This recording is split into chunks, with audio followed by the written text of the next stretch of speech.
Welcome to the Stop Dieting podcast, hosted by best-selling, award-winning author and renowned weight loss expert, David Medansky. If you struggle to lose weight or you've lost weight and gained it back, you'll want to listen each week. Each week, you will learn tips for healthy weight loss without going on a diet, without having to follow an exercise program, without counting calories, or having to purchase special meals or products. The Stop Dieting podcast is more than just about healthy and sustainable weight loss. You will also learn how you can have more energy, feel better, get rid of brain fog, and improve your overall health. Stay tuned for another informative and insightful episode. And if you like what you hear, be sure to subscribe and share this with your friends. Hi, welcome to another episode of Stop Dieting. We have a special guest today. It's Eugen Rosu, and he's here to tell us what his experiences are as being a chaplain in a hospital. So welcome, Eugen. Why don't you tell us a little bit about who you are and your background and about your new book? Good morning, David, and good morning to everyone listening to this podcast. I'm Eugen Rosu. I am an Orthodox priest for over 30 years. I have several years of experience as a hospital chaplain, and for 3.5 years I was university chaplain, working with students and staff and faculty. And in the hospital, I had experience with patients from all walk of lives, with all sorts of illnesses, and with a variety of patients from United States and outside of the United States. And it gave me a great insight of what life is. And I listened to the patient's stories, and at the same time, I told stories to the patient. So coming to that, putting the things together, I came up with an anthology, a book that I just published. It's called Every Life Tells a Story, an anthology. And here's a picture of the book. And it's an interesting story because everybody brings their own insight about childhood, about parenting without manual, about stories about trying to deal with children who are attached to certain things and finding a solution, being challenged by someone dear and who's facing medical issues, and mentors.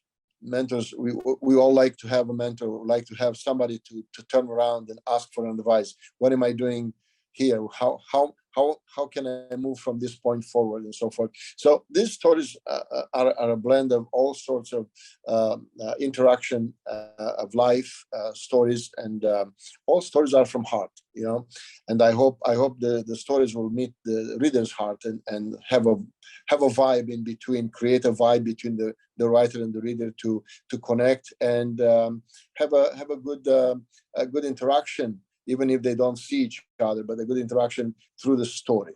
Well, that's great. As a chaplain at the hospitals, could you share some of the reasons people were admitted to the hospitals and some of the experiences you had with those patients? Well, experiences came from the emergency room, where you could have anything from playing in the backyard and scratching the arms or the knees or twisting an ankle to car accidents that were as ugly as you can imagine, and also difficulties with abstaining from certain foods or certain drinks, addiction, and so forth. All sorts of situations, but each one of them had its own individual aspect, because it happened with only one person. And each one we had to treat it separately. Sometimes we as chaplains, I was welcome in the room, and sometimes I was told, no, thank you, I'm okay. And but either in either situation, we said a prayer for the patient. Well, with 70% of people being hospitalized for food-related issues in the hospital before COVID, did you have to deal with some of those patients because of their poor eating habits? Yes, yes. I had patients that were very young, and being in a hospital with all sorts of complications because of the poor choices of foods. They told me, I don't understand why I have to drink all these juices or have this apple sauce every day or whatever they had to do, because the food related were not related only to weight, excessive weight, but food related there were complications for many of them with diabetes, and other complications they had were strength, being able to stand, not enough strength in their legs, or all sorts of situation with their joints and so forth and so on. So the medical issue was maybe not as important to me, because I didn't want to step in the field that I was not familiar, I was not trained to handle it, and I'm sure the medical team did a great job on treating them.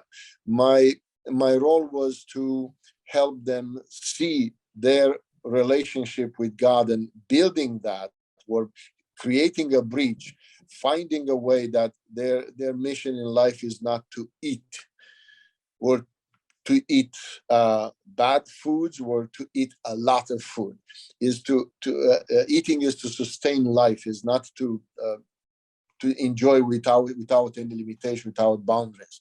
So I try to focus the patient attention on the importance of life, not the importance of eating.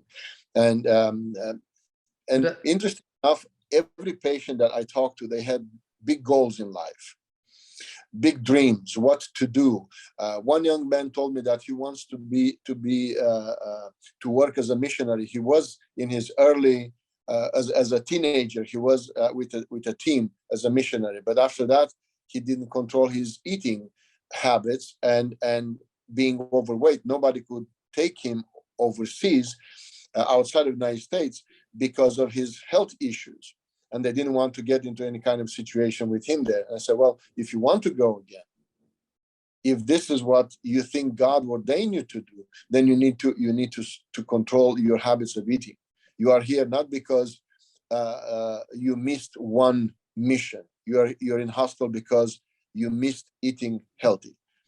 Well, that's interesting. You bring up that a lot of the patients you met in there were there because of diabetes, because if you're over age 50, 80% of the population over age 50 have an 80% probability of being a type 2 diabetic or pre-diabetic. And as a pre-diabetic, what that means for the audience is if you do not change your eating habits, you'll be a full-blown type 2 diabetic within 7 years. And you brought up an interesting point about food being for sustaining life.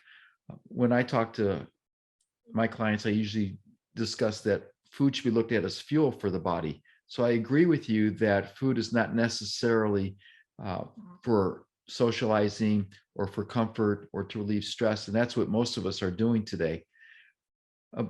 Regarding some of the issues with people who are in the hospital, were they willing to change their lifestyle and eating habits to get healthier, or were they more resistant to it? They didn't see, with many of them, I noticed they didn't see the eating habits as an issue. Because in a defense mechanism, they would come with the explanation, but I enjoy it, I love it, I like it. When I watch a film, I do that. They would have a justification for every single, let's say, wrongdoing in the food-related business. So it wasn't the food that caused the problem. It was their approach to food that caused the problem for their health. And I think this is something that is not necessarily with the food, is how we approach everything in our life. from relationships to habits of all sorts. It builds the same problem. It leads to the same narrow path that we are stuck at some point. We don't have a chance to move around or to see what was wrong, how we got there, how we got stuck in there. And for them, because they cannot figure out what it is, why not have another whatever they like and enjoy, because I cannot figure out, I cannot lose any weight, I'm going to have another one just so I can feel good about it. And it's a matter of working with someone. I don't think anyone can abandon this path of eating on his own or her own. There has to be someone to keep you accountable, to make you do the steps necessary day by day, not just one day and then we'll meet some other time. We'll see you in 1 month. It has to be a day by day accountability. And some of them probably, some people need this to be very strong, and some of them, don't really need that severe supervision. Yeah. That's interesting because I went through my own weight loss journey in 2016. I was fortunate. I was able to shed 50 pounds and 25% of my total body weight. And I've kept it off, where most people who go on a diet regain the weight they lost within a year. Some gain even more. So usually I tell people, it's not that you want to go on a diet to lose weight. You want to change your diet. And when we talk about diet, I like to refer to Mother Nature, and I'm sure you will refer to God for providing the food for us. And one of the things I advocate to people is to eat more holistic and whole foods provided by nature, as opposed to highly processed and manufactured foods, which are made in a laboratory by someone in a white lab coat. How do you feel about some of these highly processed and manufactured foods as opposed to foods provided by Mother Nature? Well, I am not an expert in either chemistry or food industry. I cannot say much about it.